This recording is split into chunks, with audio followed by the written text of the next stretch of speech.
I want to welcome everybody to our May Power Hour, and this is about the affordability of electric cars. My name's Neil Bonsgard. I work for the Environmental Center, and we are located in Bend, Oregon, and provide opportunities to help connect our community to more sustainable options. And the energy challenge in particular is the program that I work on. And so we work on energy challenges, energy opportunities, both with renewables, efficiency, and clean tech like electric vehicles. I want to make sure to recognize our title sponsor for this Power Hour series, the Energy Trust of Oregon. They are an independent nonprofit that serves the state of Oregon and the customers of PGE, Pacific Power, Northwest Natural, Cascade Natural Gas, and Avista. And they are a good partner for us in trying to help get this educational content out to the community. And we'll kind of circle back a little bit later to some solar incentives that they offer and how that pairs with electric vehicles.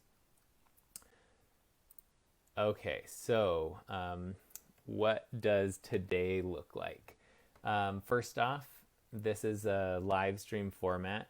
And so with this being a live stream, there's really good opportunity for people to engage and ask questions. And this is different than maybe a live or a normal in-person event in that it's totally appropriate to ask questions as we go along. And what that does is it kind of pins the question to the slide and what we're talking about at the time. So it helps us as we get along later. So please feel free to ask questions as they come up in conversation. And what we're going to be covering today, we're going to start off with just the cost savings of electric vehicles in general. Then we're going to do a pretty deep dive on incentives. So get out your Excel spreadsheets and get ready to get your geek on. We're then going to talk a little bit about driving on sunshine. That's that electric vehicle plus solar kind of winning combo. And then we'll leave a lot of time for questions and the answers at the end. So again, those can come through whenever they come up. But then at the end of the presentation, we'll specifically address those questions, and you can ask then as well. Looks like looking into the live stream chat, we've got some folks that are here, which is always encouraging. From Boise, if you have access to the chat and want to comment that you're here and where you're from, that will help me know that I'm not just talking into the void, and that way we can kind of have an idea of who we're chatting with. So to get started, I want you all to close your eyes. And I want you to imagine what an electric vehicle is. So many folks, when they think of an electric vehicle, you can open them now, this is what they think of. They think of something that's either futuristic or some of these well-publicized luxury vehicles that are amazing, electric, and that can be pretty expensive vehicles. But what we kind of want to shift the conversation a little bit and recognize that there's a lot of electric vehicles around us. Here's some other examples of electric vehicles that might not have been what first came to mind. So we have everyday EV drivers here in Central Oregon and all over the country, and they have kind of learned the secret that driving electric is just better in a lot of ways.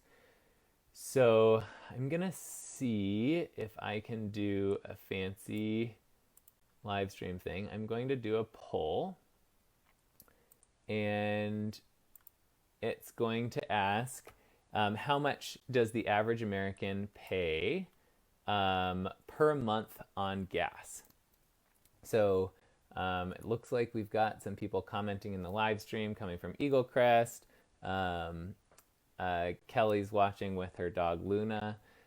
So we're going to, hopefully a poll shows up at some point, and you can respond to that. Good, people are starting to comment. This is great. I know that there's a little bit of a delay.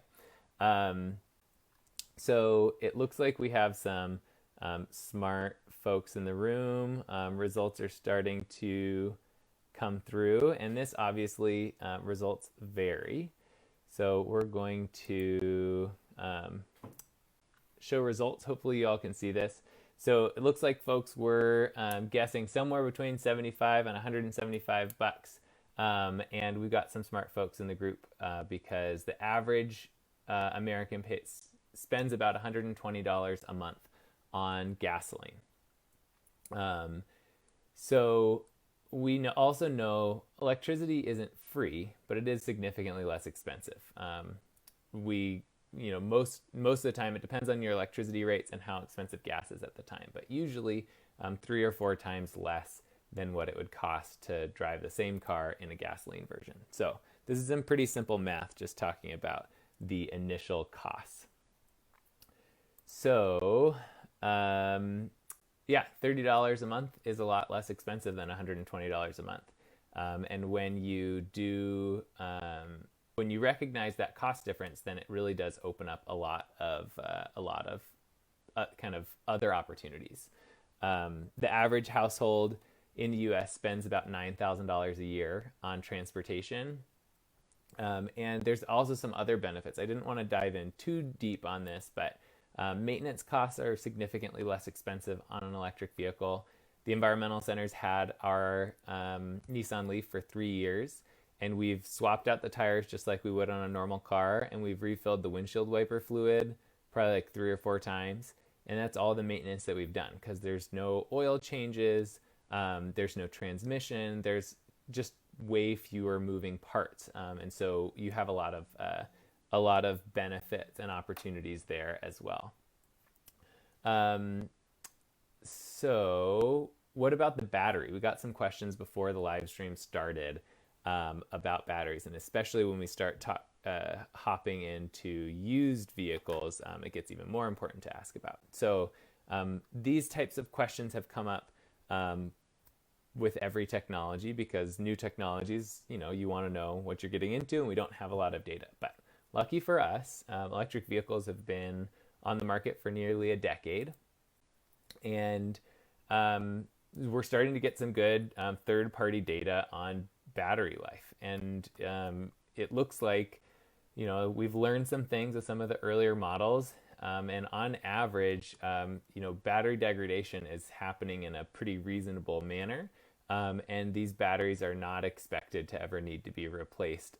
They will outlast the life of the vehicle. Here you can see a chart that shows average battery degradation over a 7-year period. And they're still getting down to, only losing about 10 or 15% of their battery life. This is going to depend a lot on the vehicle itself, how it's driven, and there's a lot of really good information on this website that's actually data driven on how each individual vehicle does, whether, all the different factors of what can do that. But at some point with some vehicles, you may end up having to replace a battery, and that's an important factor in the cost of a vehicle. And although we haven't seen it very much at this point. Oh, love it. Somebody commented the exact question I'm about to answer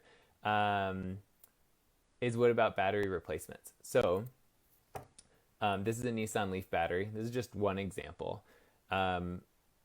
These questions get asked when a vehicle comes out, but there's not a market for it until you have a lot of older vehicles where people are starting to ask the question.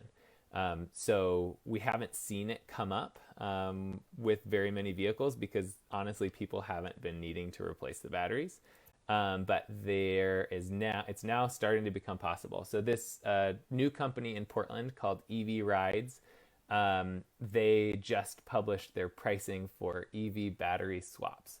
And so what they're able to do is they could replace, if you bought one of the older Nissan Leafs that gets about 70 ish miles of electric range, you could replace that battery for $2,500, parts, labor included. But the really cool thing, and this is something that we've hoped for a long time. I saw Jason Bradley's on the call. This is something that he always hoped for, but it's hard to predict the future. And I think that he should get some kudos for this.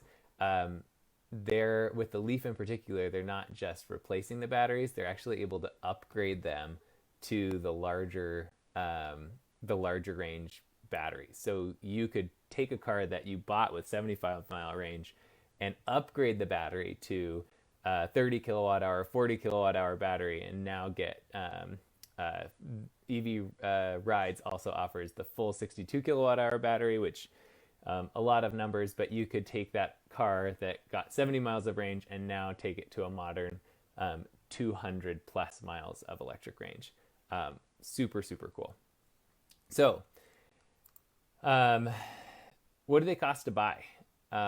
In general, new cars are expensive, and it's not a large share of the population that actually buys new cars. Most people are buying them used. So we're going to cover both today.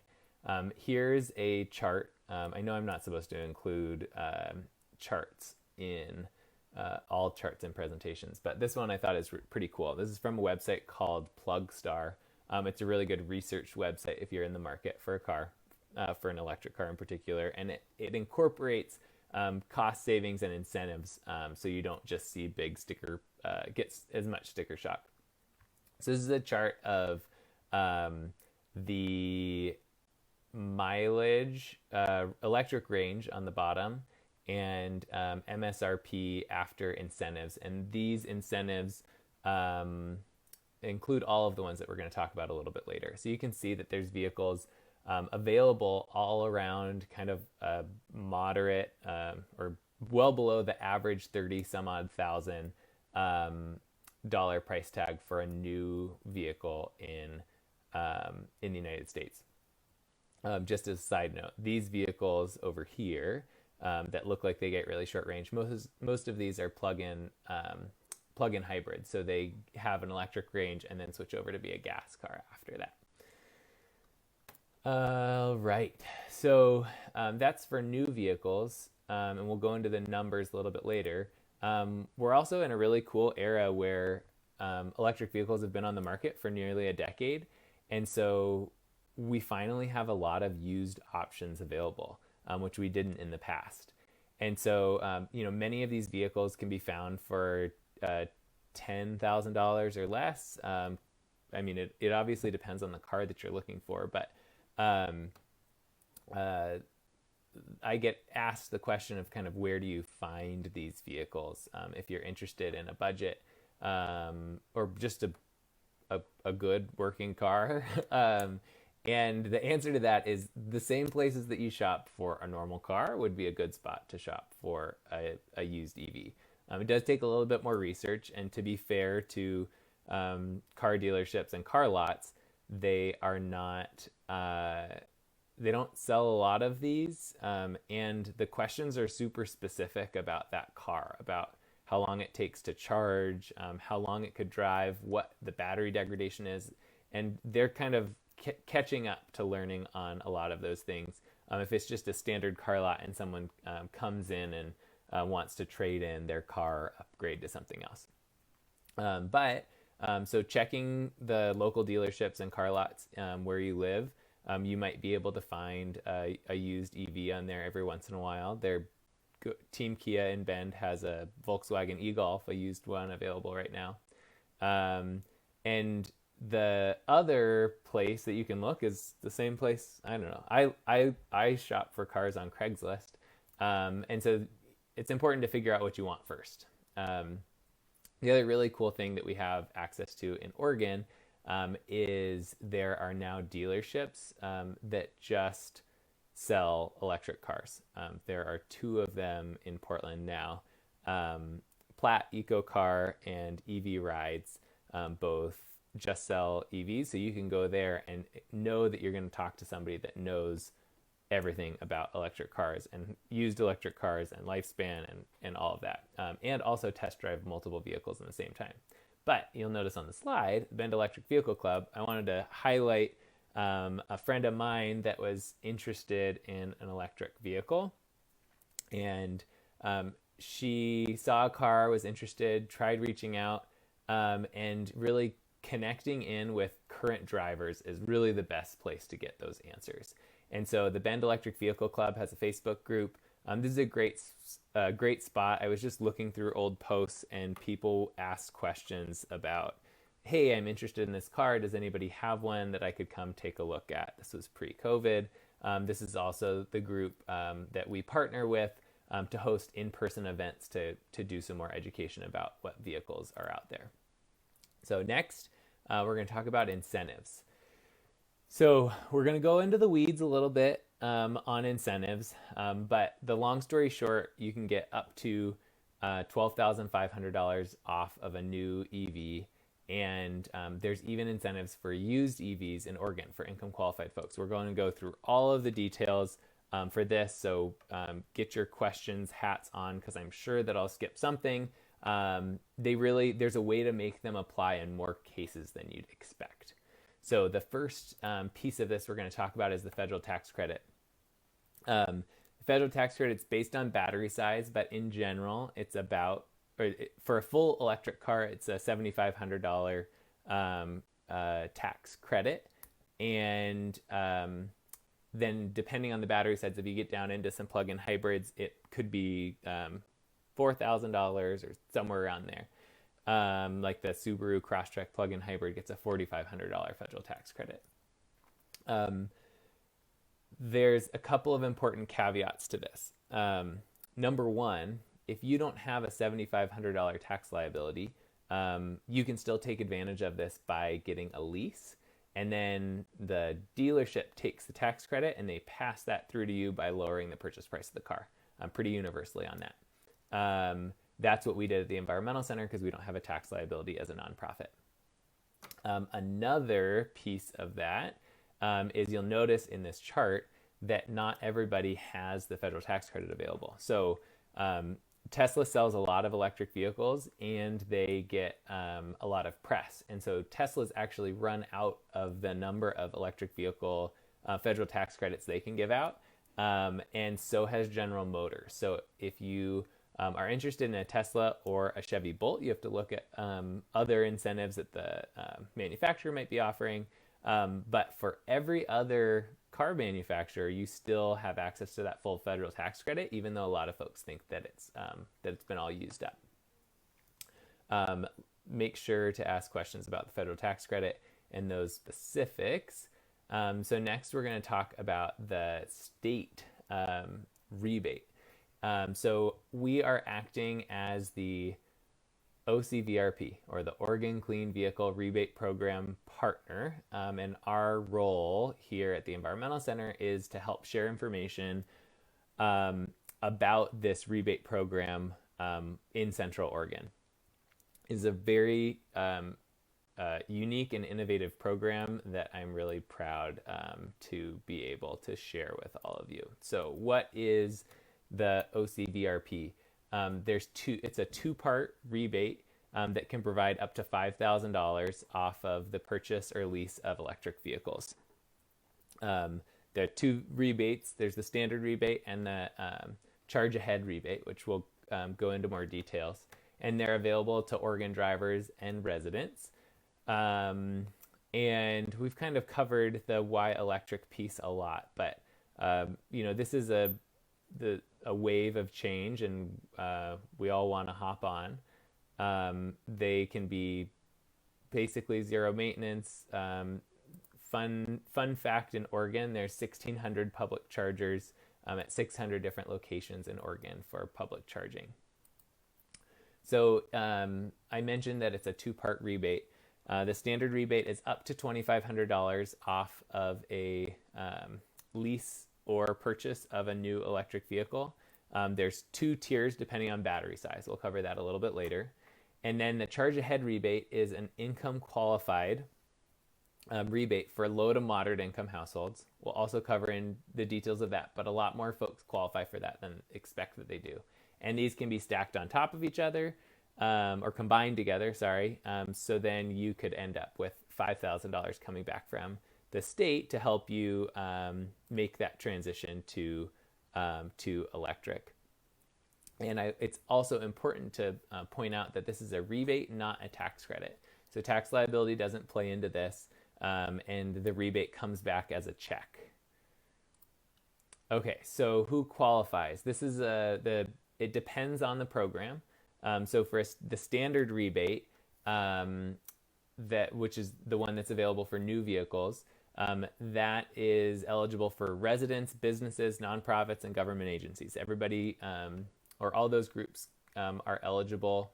It works for both battery electric and plug-in hybrid, but just for the new ones. And the rebate amount depends on battery size. So motorcycles get $750. Batteries under 10 kW get or kilowatt hours get $1,500, and then $2,500 for the larger batteries. Charge ahead rebate also eligible or low to moderate income Oregon residents, and this is the cool one. It works for both new or used and plug-in hybrid or all electric, and that's $2,500. We'll go into a little bit more detail. So the standard rebate, you have to be an Oregon resident with proof of residency. You need to purchase or lease a new electric vehicle or motorcycle, and then you have to maintain registration for 24 months. This is a piece in there to make sure that it's actually working to get vehicles in the state, and you're not buying it to sell somewhere else or something like that. And then you need to submit your rebate application within 6 months. This can trip people up because they expect it's a tax credit, so they wait till tax season. But you do need to submit that rebate right away, so then you can get your money back quicker. Charge ahead rebate, similar qualifications or requirements, but like I mentioned, it's available for new or used, but you have to purchase it from a dealer. And income qualifications. This is an interesting piece. So I pulled the numbers for most of Central Oregon. So I pulled numbers from Bend, Redmond, Madras, and Lapine.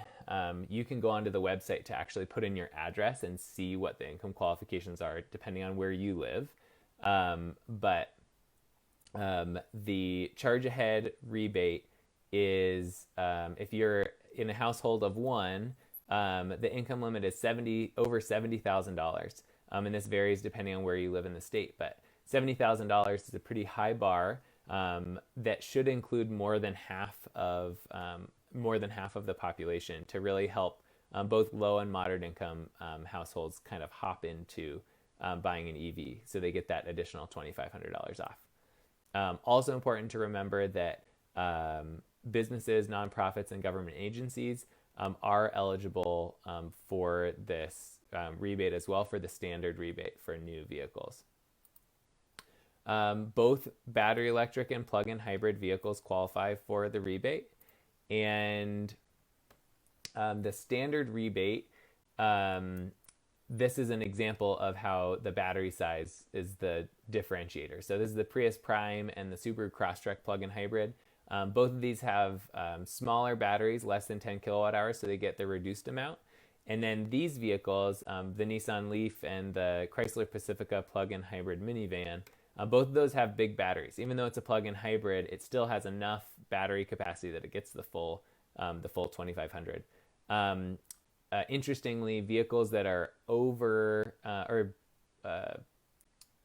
have a high enough base MSRP are not eligible for the program. So Tesla Model X, Volvo XC90, those aren't eligible.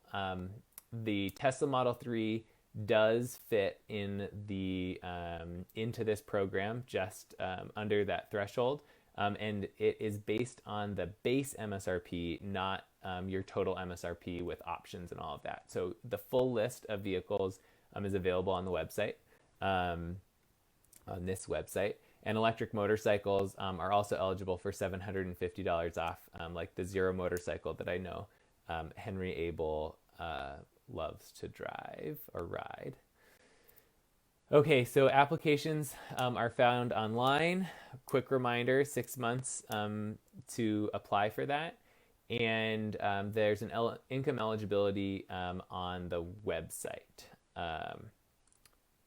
Another really cool program, they are offering this as what's called a cash on the hood incentive. So dealerships have the ability to sign up, and then when you go to that dealership, instead of buying the car and then paying that additional $2,500 and submitting all the paperwork and then waiting for it to come back, you can actually, if the dealer signed up for it, they can take the price off of the top and do the application on their end, which can really be a game changer. Any dealership that you are going to, make sure to ask if they offer it, or you can go onto the website and see the list of participating dealers on the website, especially if you're having to travel to the Valley from Central Oregon for a vehicle that's not sold in Oregon. Check out these dealerships first, because they likely are offering that cash on the hood discount for the standard rebate. Charge ahead rebates will be able to do cash on the hood, hopefully starting this summer. Additional resources, this is just for the state rebate. You can contact Oregon OCVRP, Clean Vehicle Rebate Program, at energycenter.org, or check out the website evrebate.oregon.gov.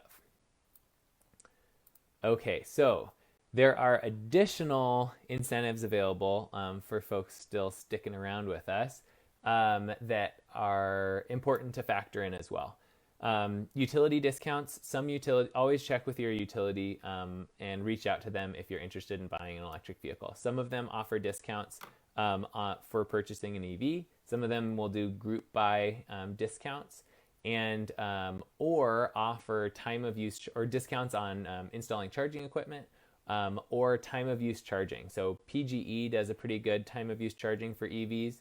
And so you can shift from your kind of roughly 10 cent per kilowatt hour electricity rate to 4 cents a kilowatt hour overnight. So you can schedule your car to charge during that time, and then you just reduced your already inexpensive electricity fuel, but brought it down by 60%. So that's super cool.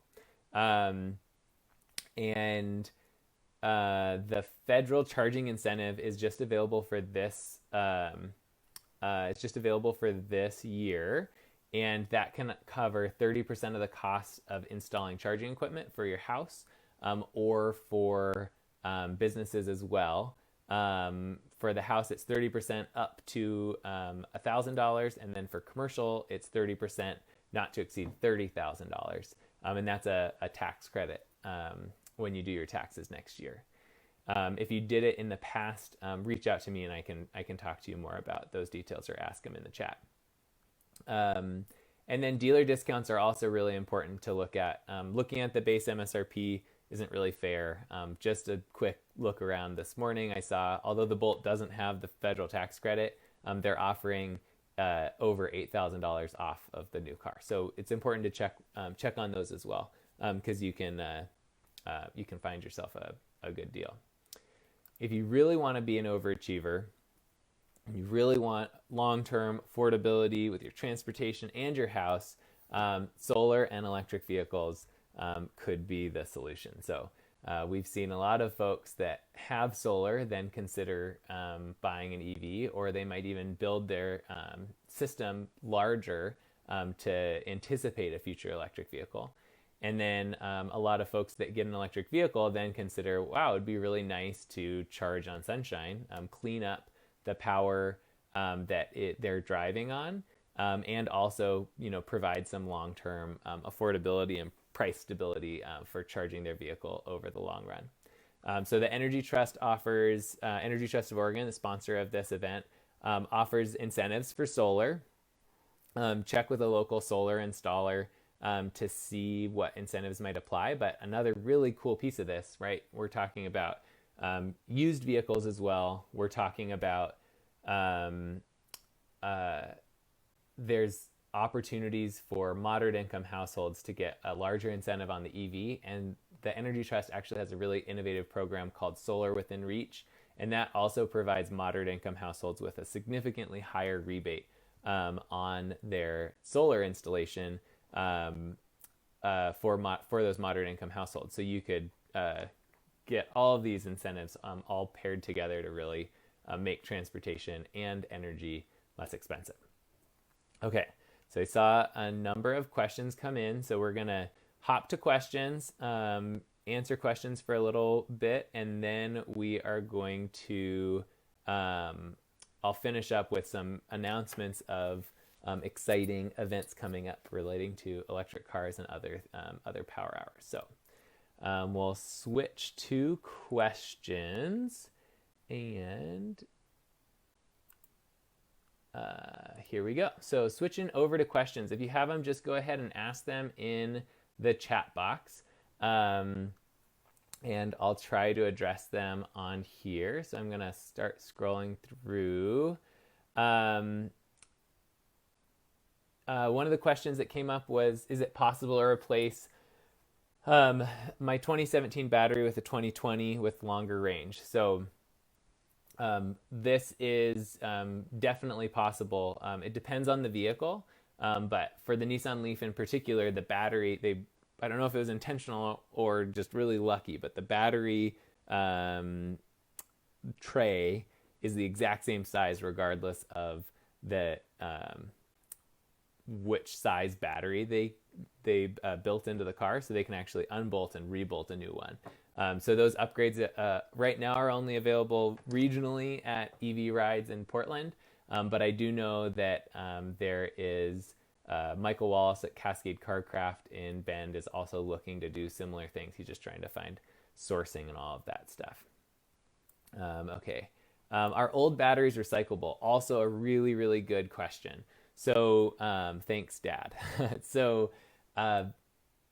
we always want to look at the full life cycle of anything that we're doing, because we don't want to be trying to do something good and then end up causing more harm.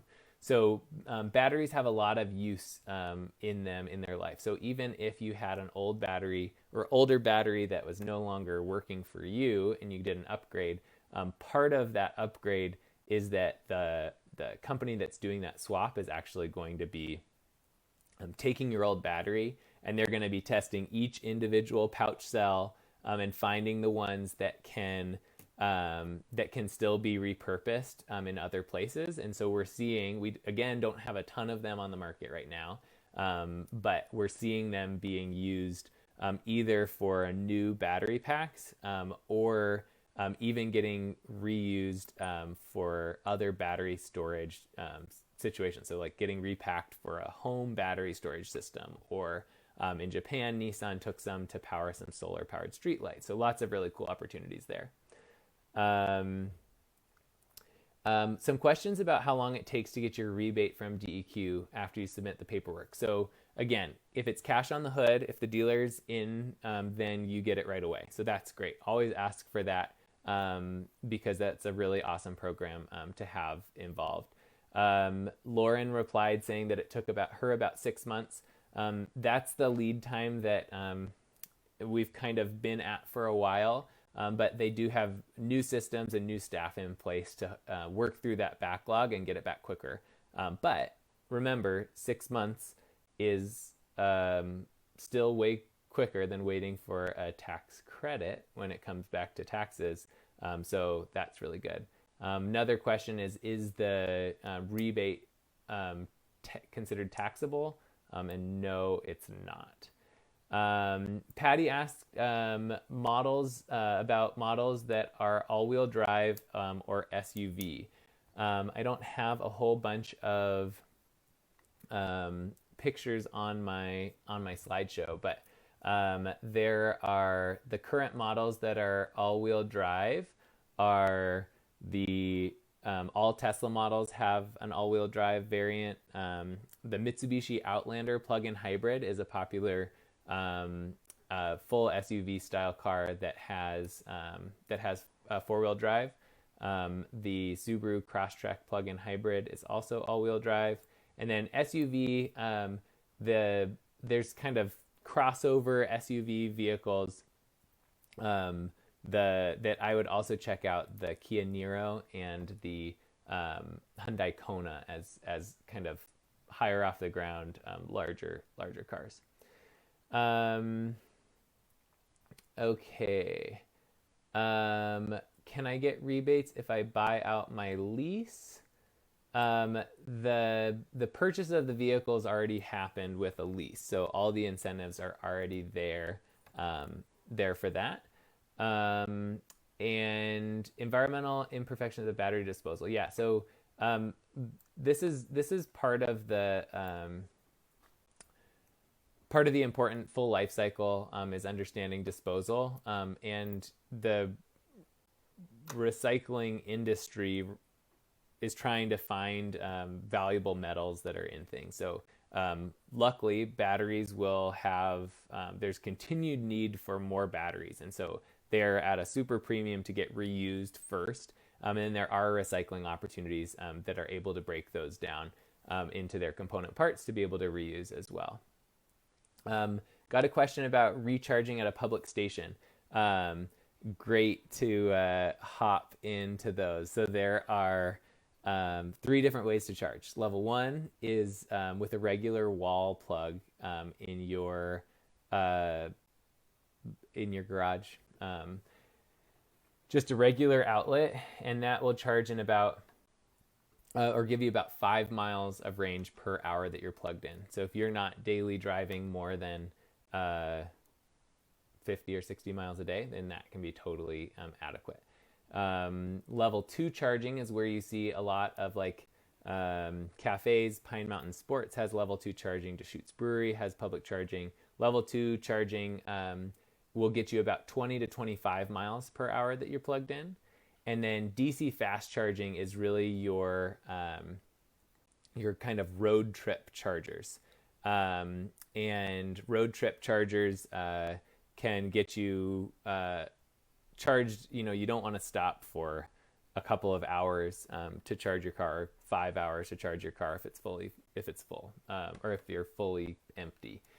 So those can get you a lot faster charge. It depends on the vehicle, depends on the charger, but for me driving when I drove our Nissan Leaf from Bend to Eugene, I stopped in Mackenzie Bridge for about a half an hour and was able to get about a 70 or 80% charge on that.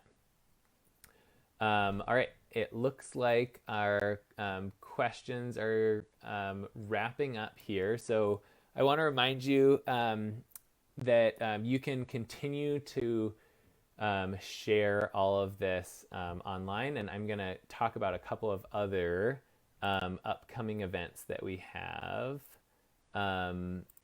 at the Environmental Center and Power Hour and just other live events. So I think that you all will be able to see this. So we have June and August Power Hours are going to be focusing on zero energy homes and sustainable communities. We just today booked one of our speakers. We're taking advantage of the opportunity of being able to take, because these events are virtual, people from outside the area to really learn and bring those cool ideas into our community. Another really exciting thing that we're working on is an EV driver profile. This is going to be kind of a virtual test drive type of opportunity where we're going to make a profile showing different EV drivers in Central Oregon, learn about their vehicles, how electric cars fit into their life, and then provide live opportunities like this for you to ask specific questions of how's that car do in the snow? Have you taken it on a road trip? Oh, I see you have a bike on top of your car. How does that affect your range? All of those types of questions that we have at in-person events, we're going to try to replicate here. Again, want to thank our title sponsor, Energy Trust of Oregon. And also the Energy Challenge wants to thank our other program sponsors, Zero Energy Projects, City of Bend, Sunlight Solar, and Smolich Nissan. And with that, thank you all for joining us. And we hope to see you at our next event. EV driver profiles will probably be the next one. And then in June, we'll have another Power Hour. So thank you all again for joining, and make sure to share. This video will be posted on here as well as on YouTube. And so you can share this with friends that have questions, and we'll continue to answer them and connect people with the right resources moving forward. Thank you again, and I'm glad the technology worked. Whew, it's a little stressful. All right, have a good one.